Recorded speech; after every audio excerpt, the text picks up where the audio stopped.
И добро утро, пътешествените си ден 4. Отиваме на екскурзия до Себу. Ние сме в момента в Лапо-Лапо. Ще имаме някакво дей тур, ще видим някакви неща.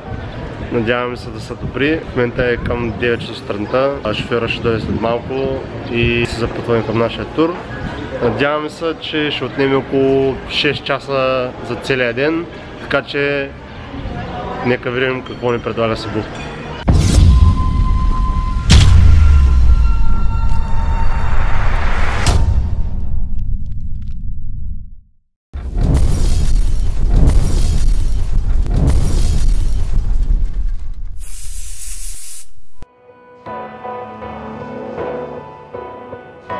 Това е в памет на загиналите от Испанско-филипинската война.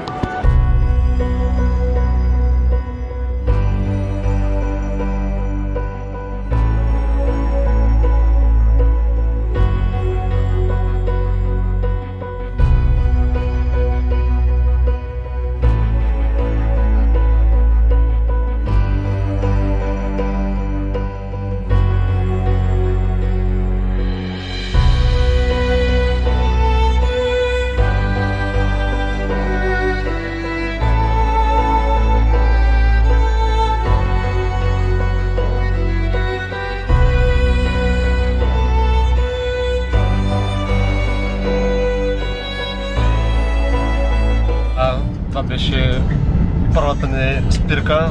Реално е някакъв монумент и плочи, които обясняват войната между филипинците и испанците преди много време.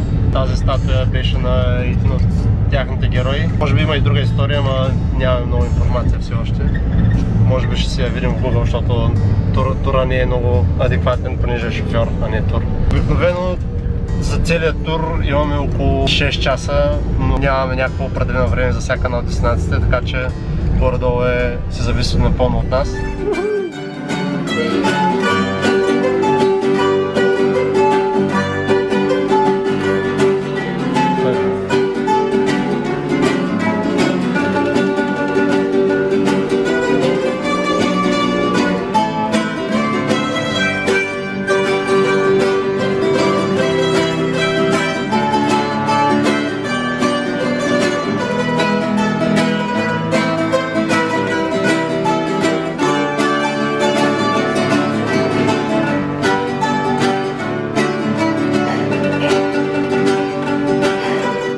For the camera.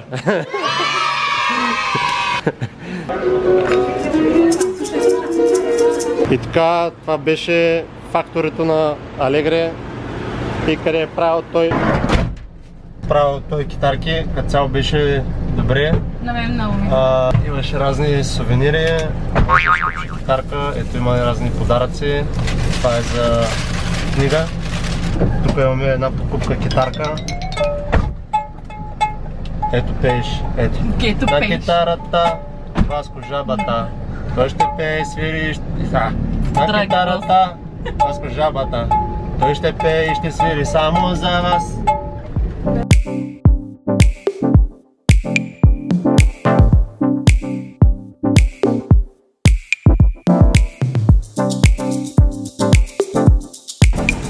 И къщата на Сантьяго.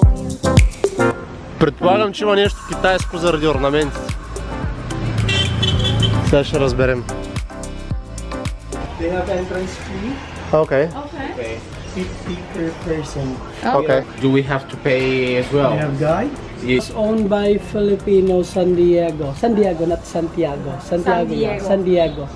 Because 5th generation of the Yap married to San Diego way back 1880. So that's why the house known as Yap San Diego. Actually, the present owner now, Mr. Val San Diego, direct descendant of the family. Until now, they still sleep here using the bedroom here. But actually, the family comes here around 10 p.m. in the evening. And left around 5 a.m. in the morning. How old is this house? 343 years old.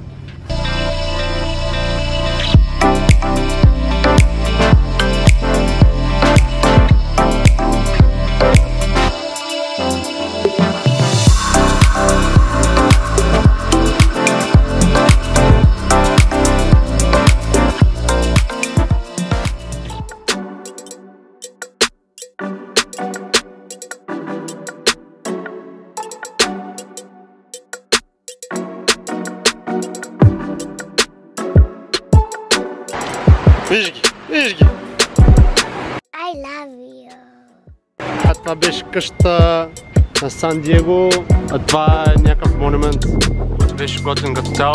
Така, това беше къщата на Сантяго, която се оказа най-старата къща, старата китайска къща извън Филипин. И така. Така, това беше къщата на Сан Диего, която се оказа най-старата китайска къща извън Китай.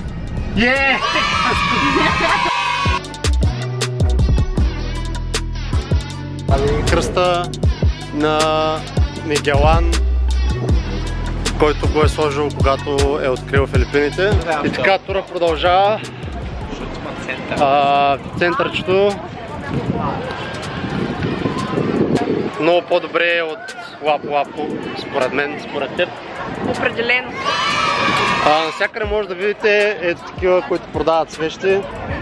Реално те са в чест на Мегелан, откривател на Филипините.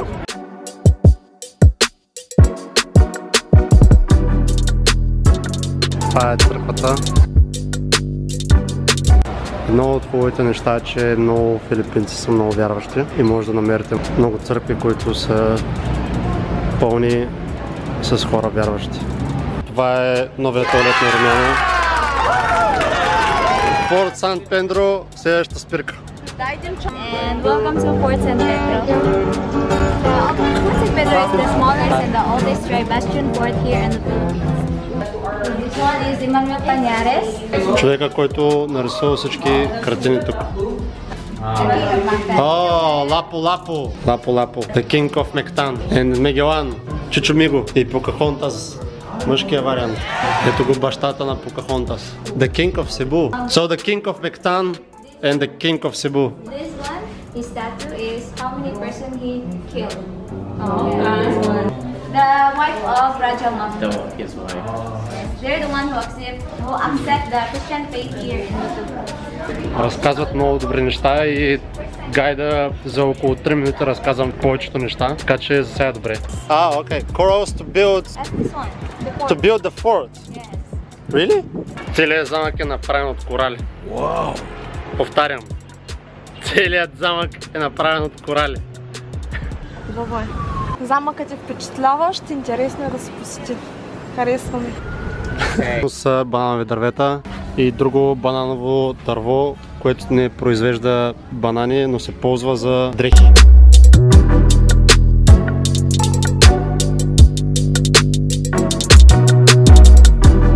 Това е реално как Мегелан е занесъл кръста. Така че общата оценка на това място е добра. Бих ви препоръчал да посетите този замък, който е в Сибу.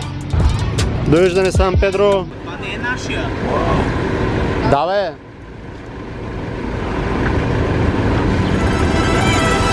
И така,